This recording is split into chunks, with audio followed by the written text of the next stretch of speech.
Mayor Walsh and Pure Oasis pot shop representatives are sharing plans for Monday's opening celebration in Dorchester. Let's listen in. I would like to thank a number of people.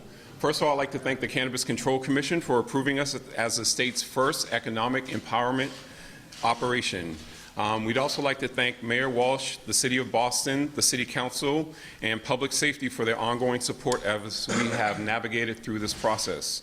A very special thanks to our community for welcoming us to Dorchester, Grove Hall. We will do our very best to be good neighbors and good business owners and great community partners. We also want to be a partner to everyone who has supported us through this endeavor. The war on drugs has been harsh on our community in so many ways. I am very pleased we can take an important step forward to bring cannabis out of the shadows and now share the benefits with our customers. As you see, we have a wonderful new home here on Blue Hill Ave. A couple of requests, though.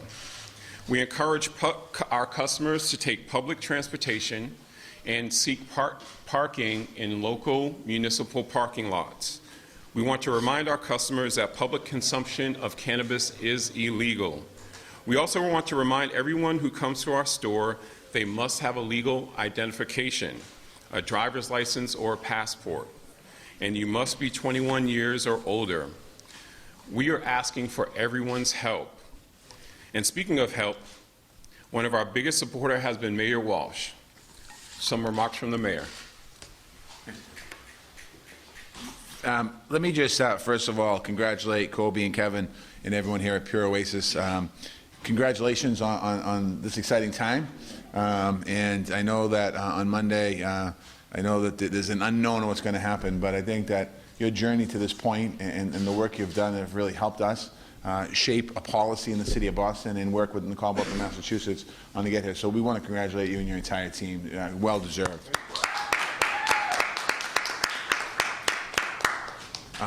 This is a very big accomplishment, and what this means to not just Colby and Kevin's families, but this community as well. So congratulations. I want to, everyone behind me, almost everyone's going to speak, but I also want to thank Representative Liz Miranda, who's with us today, who came to the legislature finishing up her first term and understanding the importance of equity in the policies of marijuana here in the Commonwealth of Massachusetts, and also making sure that as the revenue from this comes in, making sure that that money goes back into the community. And I was talking to Liz a little while ago and before this about making sure that the revenue from the sale of this industry, that it has big impact. So I want to thank you, Representative, for your great work as well. In 2016, the people of Massachusetts voted to legalize recreational marijuana. It's a big step with big implications. Right away, we made a commitment in 2016 to regulate this industry in a way that works for our city. We're making sure that it creates economic opportunities for people right here in our neighborhoods. We create a standard of equity for the entire country.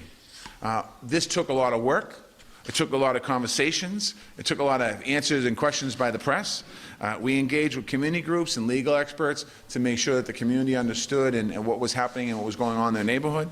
We were determined to do it the right way that can withstand legal challenges, that in ways we identified strong operators, making sure that that's something that's really important to us, in ways that it's sustainable in the long run. I was saying outside, Boston is the first city in the United States of America to formally prioritize diverse applicants. And that's something that is really, really important to all of us. We created in the city of Boston the Office of Emerging Industries to walk people through the process of applying for a license, what the implications are and what they need to be prepared for and what they need to have. We created a cannabis board, which will evaluate and vote on licensed applicants publicly using very clear criteria, something that mirrors in some ways what the state has done to make sure that people who feel that they want to have their voice heard, we wanted to make sure that we have an impartial board that's going to do that. Earlier this week, I appointed 5 new members to the cannabis board. They represent the diversity of Boston's neighborhoods. They also have experience in community engagement, public health, and business, and they will help ensure equity and transparency in this growing industry as we move forward. The way this was done was the right way, by listening to all the stakeholders and bringing people to the table. This was not a top-down approach. This is from the ground up and seeing what we've experienced in the last couple of years here in Boston and how we move through this industry. I'm proud that Boston is now home to the first economic empowerment operator in the state and one of the first in the entire country. As this new industry grows, we'll continue to work very closely with neighbors to address their concerns. Like all businesses, Pure Oasis is going to create new jobs. It's going to bring economic activity into our neighborhoods. It's going to attract customers. We expect there's going to be plenty of interest when the doors open here on Monday, and we're going to be ready for that excitement. We've been working with the community, this neighborhood, to address their concerns or any concerns they might have. We have a plan in place to handle the traffic and the parking. We've already installed pickup and drop-off zones in front of the building with 4 new spaces. I also appreciate and encourage people to take public transportation if you can on Monday, because as anything, and as we experienced in the first cannabis shop opening up in the Commonwealth of Massachusetts, the lines and the cars that were there, and I think that there's a lot of curiosity as well, not just about buying a product, but also about curiosity about what is this product. Because up to this point for Bostonians, most of this has been an idea that they voted on the ballot in 2016, so they're not really sure what it means. And I think that people are going to be curious. To improve pedestrian safety, we've installed new signs and highlighted crosswalks on Blue Hill Ave. We have a plan to implement temporary parking restrictions on Stanwood Street after the first week, and then we're going to evaluate and make decisions on whether to continue those restrictions. We're going to monitor the situation literally hour by hour just to see as we move forward so that the neighborhood and people aren't inconvenienced and it's not a detriment to the business. Commissioner Gross is going to talk a little more about Boston Police Department's plans, and I want to remind everyone, if you have any questions that are non-emergency related, we ask you to call 311. You don't have to call 911, you call 311, and we'll have people ready to go and ready to answer the questions that you have. And if we don't have an answer for you at that moment, we will get the answer for you as quickly after you make the call. We want to hear feedback from the community so that we can make sure that this is a positive addition to the neighborhood and that anything that we have to work with Pure Oasis on, that we can adjust. I was talking outside already to Kevin, and I said that we have no idea what's going to happen Monday. We're going to take it step by step, and we're not going to panic, and we're not going to overreact, and we're going to work collectively together to make sure any concerns that people have, that we'll address it. Before I hand it off, I want to thank everyone who worked hard to get us where we are today. I want to thank all the community activists. I want to thank the folks that went out and voted in 2016. It's no secret that I was not supportive of this legislation in 2016, but I've watched this industry as we've moved forward here from 2016, and for the most part, people have been very professional about it. I want to thank the community for coming to hours and hours and hours and hundreds of meetings across the city of Boston to have conversations about what it looks like. I want to thank the Cannabis Control Commission for their dedication and their work, because again, a new industry for them, and they're trying to figure out how do we move forward. We had very few examples around the country of who we could work with and who we could watch. And I was talking to Steve outside, who's going to come up here in a minute, and I was saying to him that as his commission was exploring this industry, I was talking to mayors of Denver, Colorado, Mayor Hancock, and asking him what he went through and what he experienced and how he's doing it. And when I talked to him about our process here in Boston and Massachusetts, he thought it was a well-thought-through process. And a lot of that is because it's people that went before us. So again, I want to thank all the folks that got us to this point and through this process. And throughout the process, we enjoyed a strong working relationship with so many people. So again, I want to thank you. We're also joined by, before I bring up Steve HOFFMAN, we're also joined by State Senator Sonia Chang Diaz, who's with us today. So Senator, thank you for being with us today. Now I have the honor to hand it off to Steve HOFFMAN, Chair of the Cannabis Control Commission. And I have to be honest with you, I didn't know Steve before this, but there's not many more dedicated people in public service that wanted to understand the issues and really have an open and transparent conversation with the City of Boston, with our office, and the leader of our office is Alexis Kachuk, and really helping us through the way and really helping us both grow and understand this industry. So without further ado, Steve HOFFMAN. Morning. First of all, thank you, Mayor, for those very kind remarks. You know, it's a tremendous pleasure to be here today. Our commission has been in business for about a year, 2.5 years, and we've been working hard towards this day for that entire time, and so it's just wonderful to see it come to fruition. I want to start, first of all, obviously, to congratulate Kevin and Colby. You guys have done an amazing job. You've been great to work with, and I wish you the best of luck. I want to thank the mayor, the city of Boston, Alexis, President Cheney, excuse me. You guys have created an example for not just the rest of the state to follow, but for the rest of the country to follow in terms of your commitment to roll this industry out right, to make it work for your city and for your citizens, and with your commitment to equity. I think you have created a tremendous example that I hope the rest of the state and the rest of the country will follow. So thank you for that.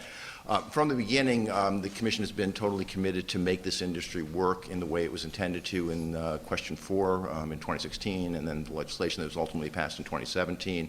And a major part of that is making it work for people that were harmed by the prohibition on marijuana. So this is an incredibly important first step in that, but it's been a team effort. This can't happen just alone by the Commission. It's got to be the Commission, the legislature. I want to thank Senator Chang Diaz for her support. It's got to be cities and towns. It's got to be industry. And I just want to talk about each of those components. I'm here speaking for the Cannabis Control Commission as an individual, but I would be remiss if I didn't mention the other commissioners who all played a major role in this. Commissioner McBride, working closely with law enforcement and other constituencies, helped push through the idea of home delivery, which is a license category that I believe will have significant equity impact and will be available shortly. Commissioner Flanagan, for those of you that watch our public meetings, and everything we do is in public, grills every applicant about their commitment to equity and diversity and ensures that they're part of the solution. Commissioner Doyle created expedited review for social equity applicants, for women, for veterans, for minorities, and Commissioner Title was really the spiritual leader behind the creation of the first social equity program in the nation. So my thanks to all of them. I want to thank the legislature, as I mentioned, not just for the legislation that embedded the commitment to equity, but for the support every time we've asked them for help with respect to host community agreements. We saw the legislation that got through committee, what was it, yesterday or the day before? Host community agreements was filed yesterday. Yes. It was Yeah, so one of the things that has been very important to me and the other commissioners from day one is not just creating priority and incentives for people that have been harmed by marijuana prohibition, but helping them get financing, which is incredibly difficult in this industry that is still federally illegal. And the Joint Committee on Cannabis Policy, chaired by Senator Chang Diaz, actually advanced legislation to create such a fund, and I'm deeply, deeply grateful for your support on that. Cities and towns, again, I just want to reemphasize how important it is what Boston is doing, because part of the solution has to be every city and town in the state being committed to equity, and the fact that Boston has created a program and helped the first equity applicant get through the process is just incredibly important as an example. And then industry has a role to play. We asked every applicant to talk about what they're going to do to promote diversity, to promote equity, and now you guys are part of the solution, not just the first people to get through the process, but part of the solution. And so I'm looking forward to collaborating with you as we go forward. We now have 20 social equity and economic empowerment licenses that have been granted in the state. We have 2 that are actually operational as of Monday, but we have a long ways to go. And I'm looking forward to continued collaboration with the city of Boston, with the legislature, with private industry, to get to where we all want to get to, and I and the rest of the Commission are totally committed to get there. So thank you very much for your support, and again, congratulations and the best of luck. Now I'm going to ask Commissioner Gross to come on up and say a few words. Morning, everyone. Congratulations. Congratulations and welcome. I'm glad I had the opportunity to speak today, because I have been speaking to people in the community, right? And there's some things that need to be cleared up. With the Boston Police Department, it is not going to be an us versus them just because of the mere moniker of marijuana. The citizens of the Commonwealth voted for the legalization of marijuana, and we'll abide by their vote. And we, as the Boston Police Department, are deeply rooted in community policing. We support all businesses and what they bring to the table. That's why I'm congratulating you for bringing a business to the Grove Hall area, Dorchester, Roxbury area. That will benefit the community and the partnerships in community policing. Because here it is, folks. We're about making improvements, continuing to increase the level of opportunities in our city for everybody. Thank you, Mayor. And to make sure that while that's being done, that we work in partnerships. It's very important that we remember that word partnership and commitment. Just as all businesses in this community and throughout the city of Boston, there are people with criminal intent on their mind that want to take advantage of people that work hard every day to support their businesses and community. The partnership in this is we're going to work together. You've all seen me before the cameras before. We work together to ensure the rights of this community and the businesses of this community. And those of, again, with criminal intent on their mind, we're going to work together to make sure that you don't jeopardize our safety and our great quality of life. So I look forward to working in partnership with you. You can see the tremendous support you have here, state, local, federal. And hey, welcome to the community. Thank you. Thank you. We're also joined by State Representative China Tyler, who's joined us today. Thank you, Representative Tyler. I want to, I'd be remiss if I didn't just give a couple of the shout outs for our office. I mentioned, Alexis, the Office of Neighborhood Services and Civic Engagement, Jerome Smith, his office being involved, Representative John Barros, Chief of Economic Development, and John's office being involved, obviously Inspectional Services, the Boston Police Department, the Boston Fire Department, all the different departments that are involved in making Monday a reality and a possibility. So again, thank you, and we'll open up any questions if you have any question for anyone here. Mr. Mayor, could you describe, you said you were opposed to question 4. Can you just kind of walk us through what's gone through your mind as you're now embracing this? Well, it's been interesting. You know, obviously, I'm going to support the will of the voter.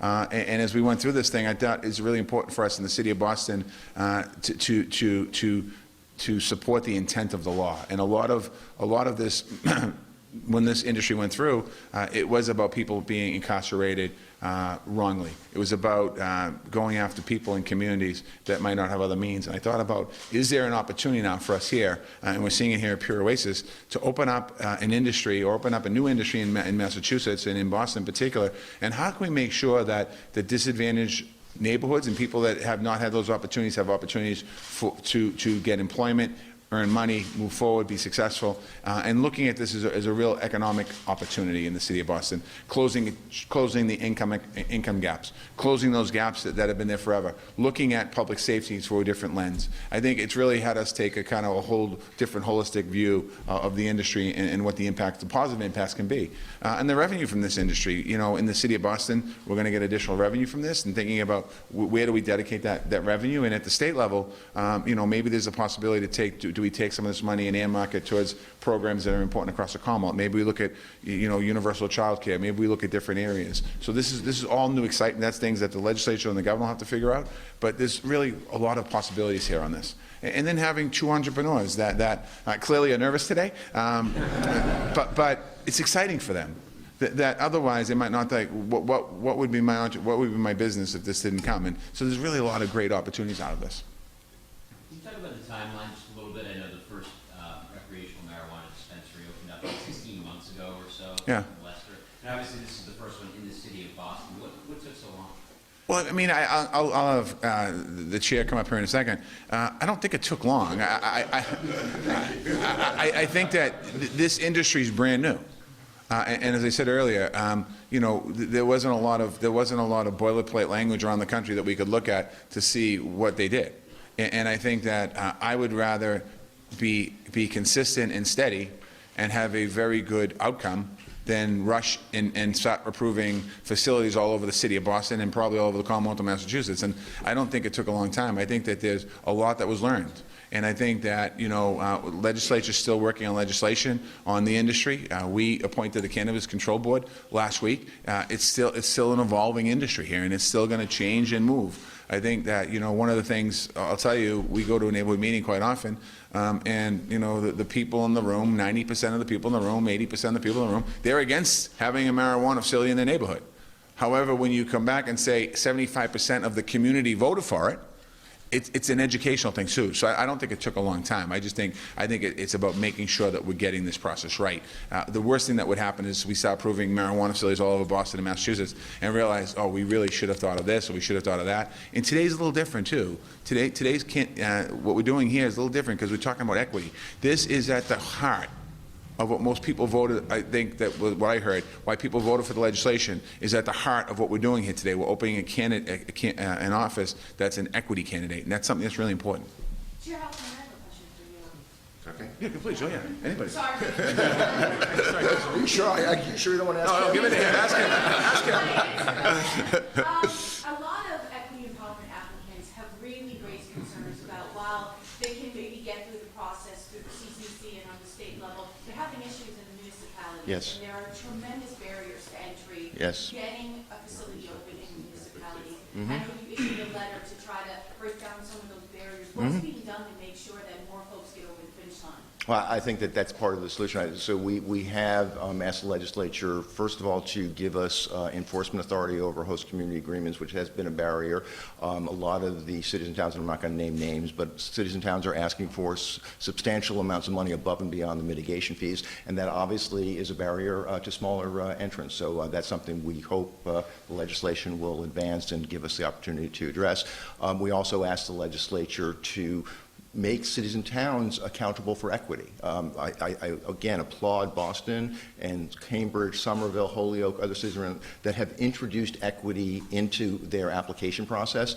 I would love to see it in the legislation that every city and town has a requirement to advance equity as part of the build-up of this industry. Because again, it's got to be the state, it's got to be the municipalities, it's got to be the private industry all coming together to make this work. So I'm optimistic. I'm grateful to the legislature for their support on this.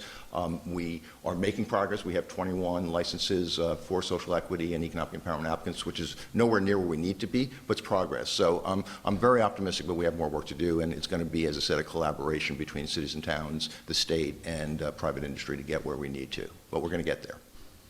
Question for Commissioner Gross. Yes, sir. The illicit market is still going on Yes. in Boston. Boston police will be taking maybe extra steps to crack down on the illicit cannabis market. We're going to continue to work with the community, and thank you for that question, because despite what was thought of the community in the past, the community does help out. They do step up to help us make arrests and affect the quality of life. So yes, we will continue our efforts in the illegal drug activities that affect this community, because we all know what comes along with that. There's a lot of violence, right? It does no good for our community or its quality of life. So we're gonna continue to put all our efforts forward to combat any illegal narcotics in this city. Illicit cannabis. Absolutely, right? Because, okay, there's someone, personal use, fine. But what about it when it's individually packaged? What about if you have a weed house, right? And major distribution of same, but not legal? That does affect the quality of life. So let's not get it misconstrued that we're talking about folks having a joint or two. We're talking about major operations that have historically resulted in violence and that have been detrimental to the neighborhood. These gentlemen here, I'm sure, are going to contribute to programs and initiatives that benefit the community, both economically, providing jobs, but programs and initiatives that support our youth in the community and the seniors. I can't say a weed house has ever done that. So again, we will continue to uphold the law. Thank you. Can I just real quickly follow up on that? Also, I think one of the things about this industry that is a benefit is that when people walk in here and they buy the product, they know what the product is and they know what's in the product. And when you're buying on the street, there's a lot of concerns that we have with marijuana being laced with fentanyl and other things in there. And I think that it is a public health / public safety issue as well. So I think that, again, part of that is going to be something that I think as we think about this process walking out in the street, to your question, we're not going to be arresting a person who has a joint on their hand in the street. That's not the case. But if we are going to be making sure that people who are dealing drugs on the streets of Boston, that are illegal, we're going to take action because it's also about protecting the community. As you know, coming in here today, everyone had to make sure a license, and you went through some scrutiny getting here. That's what's going to happen on Monday. So we're going to be making sure that the folks that are buying the product that's in here, they're 21 years and older. The folks on the street are 15, 13, 12-year-old kids. Again, we're going to make sure we do everything we can to protect the young people of our city. And having this industry in Boston, there is a very positive aspect to the health and safety, and again, the health aspect of it. Sorry, Ken. I know you mentioned you are urging people to take public transportation, use municipal lots, you establish a problem. But what about people who come in with cars? Yeah, it's going to be crazy Monday. Okay, let's be honest. Let me prepare you for Monday. All right, because you're going to be outside. There's going to be lines, and there's going to be cars, and there's going to be traffic, and there's going to be chaos, and there's going to be confusion. And what we're going to do is our best job we can possible to make sure that we limit that. And the people that live in that are planning to come here from Quincy or from Somerville or where there's not where they don't have a shop open right now, who want to come to Boston and not drive all the way out to, I think it's Bellingham, wherever it is, we're asking you to try and take public transportation. We're also going to ask people to be patient, because this neighborhood is a neighborhood of people, the people that live in the houses across the street. Be respectful of the residents. Be respectful of their community. Be respectful of this shop, who put a lot of blood, sweat, and tears and investments to make this open. And so we are going to have probably issues on Monday in the sense of, we will have long lines, and there'll be I'll watch on TV that night. But what we're doing is it's the first day, and we have a good plan in place right now, working with the Boston Police Department, working with Pure Oasis. And as I said, if we have to literally adjust that process as the day goes on, we will. And so expect there's going to be lines and chaos. But What do you say to the people who live in this area who may be impacted? we're going to be working with them. I mean, it's something that it's not just this area. I think we have 7 or 8 applications at the state waiting to come down. We have another, I think, 10 or 15 going through the process. So over the course of time, there'll be more shops cannabis shops in Boston. I still think that there'll be a lot of interest in those shops, and I think this industry is new, and I think this industry for a period of time, however long that is, a year, 2 or 3 years, is going to be successful. But it's just a matter of, like any business opening here, if this was a Dunkin' Donuts or a Starbucks that opened in the neighborhood and it's new and it's exciting, there would be some people here watching it. So we're going to work very closely with the neighborhood. Our neighborhood liaison is in his room today. She has been in constant contact with the abutters. We're in constant contact with the neighbors. We're going to stay in constant contact with them. Pure Oasis has been in constant contact with the abutters and talking to their neighbors, because they want to be good neighbors to people. So it is going to be, I expect there'll be some growing pains, but I'm hoping that those growing pains are quick. Have you learned some lessons from Brookline just over the city? I think we've learned lessons from every place, watching what's happened and as we move forward. And I think that, the interesting thing about this is the first shop in the city of Boston. And I think that makes a little bit of a difference that when it comes to, kind of a little more high profile, it's going to be on the news tonight and all weekend long, and Monday's going to be on the news all day long. So I think the fact that it's in Boston is going to be a little different kind of attention around it. Kobe and Kevin, I really want you all to address some of this line of questioning here about your conversation. I know, right? But I feel like this is your business, you're in the community, and y'all have strong roots in this community. What conversations have you been having with your neighbors, and how are you addressing them? So Kevin and I have had numerous community meetings, and one of the interesting things about our meetings is that not everyone doesn't like a cannabis shop in the neighborhood for the same reason. And the vast majority of the reasons have to do more with potential parking issues, additional people in the community, and mostly just fear of the unknown. We have yet to run into many people that have an abject opposition to what we're doing just based on this cannabis. Most people just are fearful of what they've heard in the news dealing with parking. But, to some degree, I think that the average Dunkin' Donuts probably does more traffic in the neighborhood than we potentially will be doing. So it's one of our neighbors even said, listen, I am a patient. I use cannabis. I just don't want to have to fight for parking. You know, so we don't generally see someone that says we don't like the product or what you're doing. It's more or less the fear of what the potential impact on the neighborhood is. And I think just to follow up on Kobe's answer, we've actually taken some deliberate actions to really engage the community. So the process required us to have one community meeting. We actually had two, just to really hear the community's concerns about this new venture.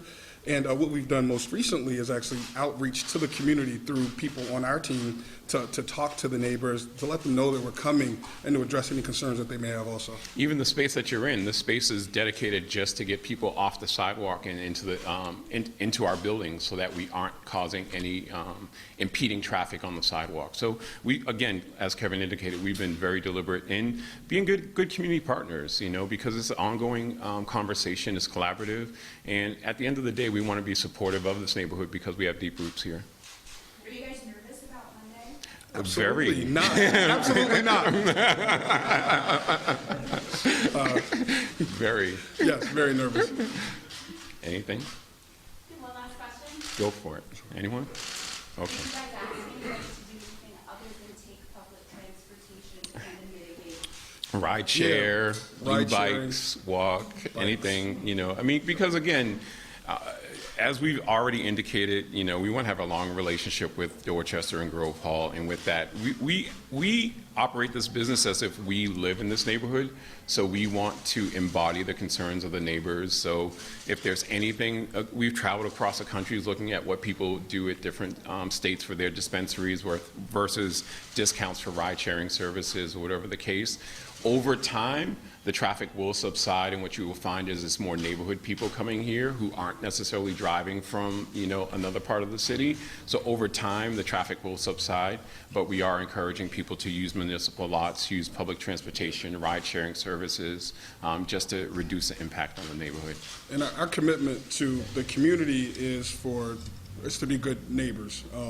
And so in doing that, we've asked people to do all the things that Kobe just talked about, ride sharing, public transportation. But on the flip side of that, for us, we want the experience to be great for our customers. And so if people are driving or not told in advance that parking may be an issue, then that will that could disintegrate the experience. So we share this commitment to the community and also for our own business purposes. Just so you know, their nervousness today, and my smile, open the business, is here. Monday around 12 o'clock, when they see a line down the street, their smile comes and my nervousness. True story. Okay, guys, thank you again. Thank you.